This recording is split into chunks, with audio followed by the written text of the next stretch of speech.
பணக்காரனாக வச்சுக்கோங்க, எந்த பணக்காரனவனா இருக்கட்டும், அவன் மனசுக்குள்ள அமைதி கண்டிப்பாக இருக்கவே இருக்காது. நீங்கள் அவங்கள பர்சனலாக கேட்டால் தெரியும், எல்லாருக்கும் ஒரு வித பிரச்சனைகள் இருக்கும். இதெல்லாம் ஏன் நடக்குது?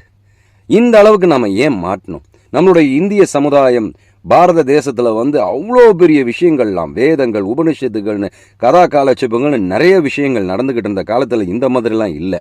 ஆனால் இப்போ இருக்குது.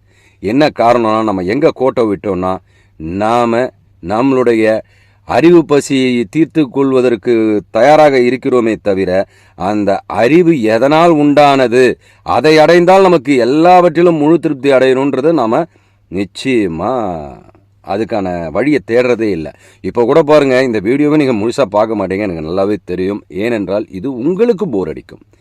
போர் அடிக்கக்கூடாது, இதெல்லாம் மாற்றான்னா கொஞ்சம் கேளுங்க. கடவுளோட நம்பிக்கை நம்ம ஒவ்வொருத்தருக்கும் அவசியம் தேவைங்க. ஏன்னா ஒரு மனிதனுக்கு நம்பிக்கை இல்லைன்னா அவன் வாழ்க்கையில் இருளை சந்திக்க வேண்டியிருக்கும். அதனால தான் அந்த காலத்திலேருந்து கதைகள் வடிவா கடவுளுடைய விஷயங்களெல்லாம் சொல்லி நமக்குள்ள ஒரு நம்பிக்கையை ஏற்படுத்தி, நம்மையும் மீறிய ஒரு சக்தி இருக்கிறதுனால தான் நம்ம சாப்பிட்ற ஒரு இட்லி எலும்புக்கும் சதைக்கும் ரத்தத்துக்கும் போகிறது நமக்கு தெரியாது, ஆனால் அது போகுது. இதனால் தான் போகிறது என்பதை அந்த கடவுளை முன்னிறுத்தி நமக்கு எல்லாம் சொல்கிறதுனால தான் நான் இந்த வழியில் போகணும்னு உங்களுக்கு பரிந்துரைக்கிறேன்.